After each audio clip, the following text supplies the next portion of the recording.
Megawati Soekarno Putri bersama dengan Gubernur DKI Jakarta Basuki Cahayapurnama dan rombongan disambut oleh Wali Kota Surabaya Tri Risma hari ini. Selain Risma, turut hadir 5 kepala daerah dari wilayah Jawa Timur lainnya. Wali Kota Tri Risma hari ini terlihat sumringah menyambut rombongan PDI Perjuangan dari Jakarta yang baru saja tiba setelah menempuh 1 jam perjalanan menggunakan pesawat. Sebelum masuk ke VIP Lounge Bandara Abdul Rahman Saleh, Risma menyalami seluruh tamu termasuk Ahok. Keduanya terlihat saling berbalas senyum meski sebelumnya sempat bersih tegang. Ahok sempat melontarkan pernyataan yang dianggap mendiskreditkan Risma. Saat sesi foto bersama sebelum bertolak ke Blitar untuk ziarah makam Bung Karno, Ahok terlihat berdiri di samping Risma, seakan tidak pernah terjadi perbedaan pendapat di antara keduanya.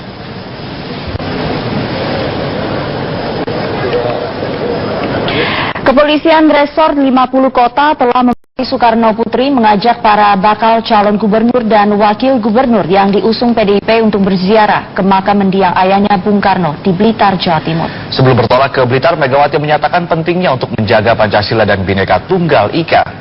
Dengan didampingi sejumlah pengurus DPP PDIP, Megawati sengaja mengajak para kader yang menjadi calon kepala daerah untuk mengingat perjuangan dan jasa proklamator kemerdekaan Indonesia Soekarno. Saat menemui media di Bandara Halim Perdana Kusuma, Megawati menjelaskan bahwa tradisi ziarah makam Bung Karno sudah sering dilakukan pengurus DPP. Namun ini adalah yang pertama kalinya secara khusus melibatkan langsung 6 pasangan calon gubernur dan wakil gubernur dari PDIP. Megawati menekankan agar seluruh calon kepala daerah bisa menjadi pemimpin yang mempersatukan masyarakat. Terkait isu SARA dalam Pilkada DKI, Megawati menyatakan tidak ingin adanya terjadi perpecahan umat, mengingat Bhinneka Tunggal Ika telah diperjuangkan sejak dulu hingga zaman reformasi. Megawati mengajak para kandidat untuk hindari isu SARA dan lebih mengedepankan gagasan dan program untuk membangun ibu kota Jakarta. SARA yang sebenarnya sangat tidak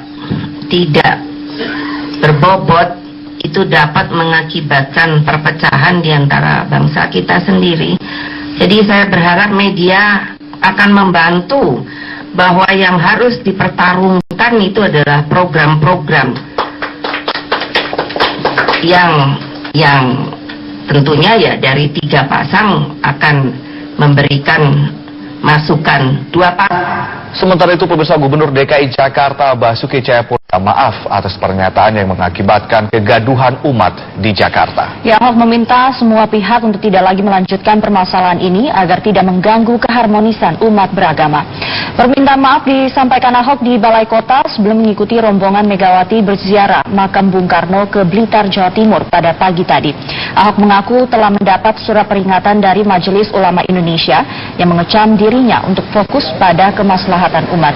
Ahok menambahkan dirinya tidak memiliki niat untuk melecehkan salah satu ayat Al-Quran yang dianggapnya sebagai tafsiran pribadi. Penyampaian tafsiran ayat Quran tersebut disampaikan Ahok agar masyarakat Jakarta tidak salah mengartikan bantuan yang diberikan kepada masyarakat.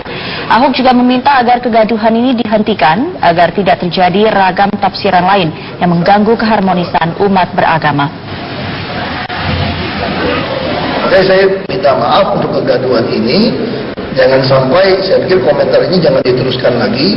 Ini tentu mengganggu keharmonisan hidup berbangsa dan negara. Saya sampaikan kepada semua umat Islam ataupun orang yang merasa tersinggung, saya sampaikan mohon maaf. Tidak ada maksud saya meninggikan agama Islam atau Al-Quran. Kalangan muda Nahdlatul Ulama DKI Jakarta mengajak masyarakat untuk menghadapi DKI secara lebih sehat dan sejuk. Harapan akan terwujudnya demokrasi yang damai dan tidak bernuansa SARA pun juga diserukan oleh ketiga pasangan kandidat meski saling bersaing untuk merebut simpati warga DKI Jakarta.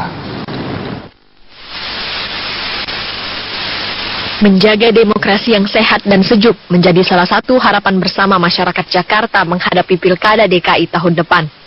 Harapan itu pula lah yang menjadi tujuan dari Forum Muda Nahdlatul Ulama yang kemarin berkumpul dalam upaya mendukung penyelenggaraan Pesta Demokrasi DKI yang sehat dan terbebas dari isu SARA.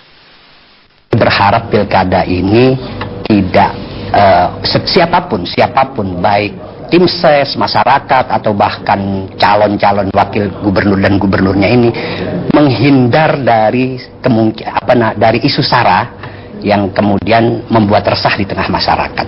Siapapun itu, kami sangat menyesali lahirnya isu SARA di proses pilkada. Karena isu SARA itu pada akhirnya dikhawatirkan akan mendegradasi nilai demokrasi itu sendiri.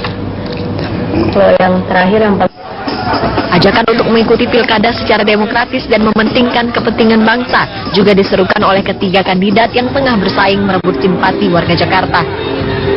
Bahkan calon pemimpin ibu kota periode tahun 2017 hingga 2022 tersebut meminta warga Jakarta agar bisa saling menghargai adanya perbedaan atas pilihan warga. Dan tadi saya sampaikan, memang sebentar lagi kita menjelang pilkada. Ya, saya sampaikan mari kita jaga situasi ini supaya kondusif. Menghargai satu sama lain, ya, menghargai setiap perbedaan dan pilihan. Tapi ingat bahwa kita itu tetap diikat sebagai satu warga bangsa yang sama. Menghimbau kepada semua warga, khususnya warga Jakarta, untuk kita terus berpikir secara jernih, melihat suatu masalah atau isu dengan akal sehat dan rasional. Tetapi tentu saya berharap kita semua terhindar dari berbagai isu SARA yang justru akan mempertentangkan sesama anak bangsa. Kita penting untuk menjaga suasana persatuan. Artinya di dalam kehidupan kebangsaan itu ada hal-hal yang disucikan, ada hal-hal yang dihormati. Hormatilah, jaga itu dengan baik. Karena ketika kita tidak memberikan penghormatan yang cukup, maka akan muncul reaksi. Pengamat politik Samsudin Haris menilai masyarakat Jakarta sudah bisa memilih calon pemimpin mereka secara jernih dan dengan akal sehat. Munculnya isu SARA tidak akan terlalu digubris oleh para pemilih rasional. Nah, kita kan butuh pilkada itu untuk momen adu gagasan, adu imajinasi untuk menata kota ini lebih baik ke depan, menata manusianya, menata lalu lintasnya, mengatasi masalah banjirnya. Nah, itu yang kita butuhkan. Jadi bukan semata-mata kemasan atau kulitnya, tapi isinya. Warga ibu kota diharapkan bisa bersikap kritis dan objektif dalam menentukan pilihan mereka di masing-masing TPS tanggal 15 Februari mendatang. Tim Liputan, Metro TV. Irman Gusman di rumah tahanan Guntur. Zulkifli datang dengan didampingi Wakil Ketua MPR Usman Sabta. Rombongan Zulkifli Hasan tiba di gedung KPK sekitar pukul 10 pagi. Ia datang bersama wakilnya Usman Sabta yang mengaku hendak membesuk Irman Gusman, mantan Ketua DPD RI yang tersangkut kasus gula impor. Zulkifli tidak banyak bicara saat tim media mengkonfirmasi kehadirannya ke KPK. Zulkifli menyatakan hanya mengambil surat izin besuk dan bergegas menuju ke rumah tahanan KPK Guntur, Jakarta Pusat. Pak Irman, Irman ya? Ya. Hah? Apa? jabatan Pak Irman, apakah mau memberitahu? Itu urusan DPD, kita ini aja. Oh, nengok ya teman. Ya. Dapat musibah kita tengok aja. Kita beralih ke informasi lain, pemirsa. Komisi 3 DPR Tes kesehatan yang merupakan syarat untuk maju dalam Pilkada 2017. Ke-14 bakal calon ini merupakan calon pengganti dari 19 bakal calon bupati dan wali kota yang dinyatakan gagal dalam tes kesehatan sebelumnya. Dan untuk mengetahui informasi selengkapnya, kita terhubung dengan Dazen Frila langsung dari Banda Aceh. Dazen, bagaimanakah hasil tes kesehatan para calon kepala daerah pengganti, Dazen? Ya, Ade, tanggal 7 dan 8 Oktober 2016 kemarin telah dilakukan tes kesehatan bagi para calon bupati dan wali kota yang menggantikan calon-calon kepala daerah yang gagal pada tes kesehatan sebelumnya di tanggal 24 dan 25 September lalu. Sama seperti tes kesehatan sebelumnya, pemeriksaan kesehatan para bakal calon kepala daerah ini berlangsung di Rumah Sakit Umum Zainal Abidin, Banda Aceh dengan meliputi pemeriksaan kesehatan fisik, tes narkoba, dan juga psikotes. Pemeriksaan kesehatan yang digelar tim Pokja KIP Aceh ini melibatkan tim dari 3 lembaga kesehatan, yaitu Ikatan Dokter Indonesia atau IDI Aceh, Badan Narkotika Nasional Aceh, dan Himpunan Psikolog Indonesia. Sementara hasil dari tes kesehatan para calon pengganti ini telah diserahkan oleh Direktur Rumah Sakit Umum Zainal Abidin kepada Ketua Komisi Independen Pemilihan Aceh Ridwan Hadi pada Sabtu 8 Oktober 2016 lalu di Media Center KIP Aceh. Berdasarkan informasi yang diperoleh tim Metro TV Aceh dari pihak Sekretariat KIP Aceh, Setelah diterima Ketua KIP Aceh, surat keterangan dari pihak rumah sakit ini langsung dijemput oleh petugas KIP masing-masing daerah untuk kemudian diteruskan kepada calon-calon terkait. Dan meskipun hasil tes kesehatan yang sebelumnya diumumkan langsung oleh KIP Aceh, namun hasil tes kesehatan para calon pengganti ini nantinya akan diumumkan oleh KIP atau Komisi Independen Pemilihan Daerah masing-masing. Ade, untuk informasi selengkapnya dapat Anda saksikan di layar kaca Anda nama-nama bakal calon kepala daerah yang maju pada kontestasi Pilkada 2017 untuk menggantikan 14 calon kepala daerah yang gagal dalam tes kesehatan sebelumnya. Dan selain 14 bakal calon kepala daerah pengganti ini, tes kesehatan ini juga diikuti oleh seorang balon Bupati Aceh Barat Daya yang berhalangan menghadiri tes kesehatan di tanggal 24 dan 25 September lalu karena sakit. Dengan begitu totalnya terdapat 15 calon kandidat yang mengikuti rangkaian tes kesehatan pada Jumat dan Sabtu kemarin. Ada untuk diketahui dari 176 calon kepala daerah yang mengikuti rangkaian tes kesehatan pada tanggal 24 dan 25 September lalu ini terdapat 19 kandidat yang gagal dalam tes kesehatan. Dari 19 tersebut, 12 diantaranya merupakan bakal calon wakil bupati, 6 calon bupati, serta 1 calon wali kota yang seluruhnya berasal dari 12 kabupaten kota di Provinsi Aceh. Namun dari 19 ini hanya 14 yang mengajukan calon pengganti. Dan meskipun sempat menimbulkan aksi protes dari masa pendukung calon kandidat yang gagal kesehatan, Ketua KIP Ridwan Hadi telah menyatakan bahwa hasil tes kesehatan yang diselenggarakan tim Pokja bersama 3 lembaga kesehatan ini benar adanya dan tidak dapat diganggu-gugat lagi. Dengan begitu, 5 calon lain yang tidak mengajukan calon kandidat pengganti dinyatakan gugur dalam kontestasi Pilkada 2017. Dan Ade, selain pemeriksaan kesehatan, terdapat juga persyaratan lain yang tidak dapat dilakukan ulang, yaitu tes baca Al-Quran.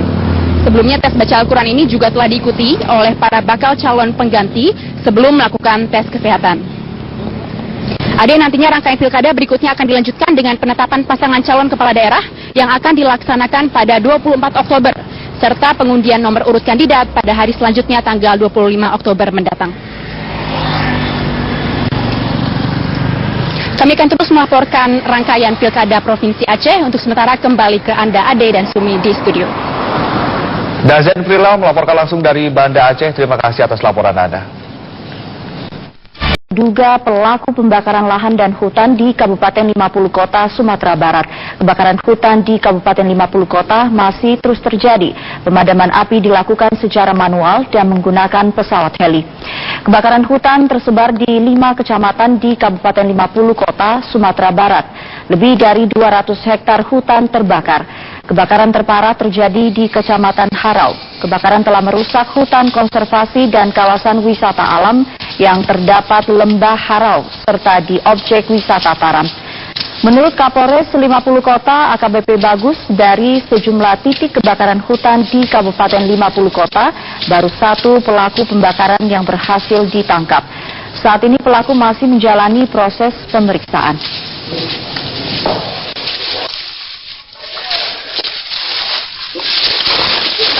Jadi ada 1 orang yang kita tengarai dan kita lakukan penyelidikan, dan sekarang masih dilakukan pengembangan terkait tindakan-tindakan yang tidak bertanggung jawab tersebut.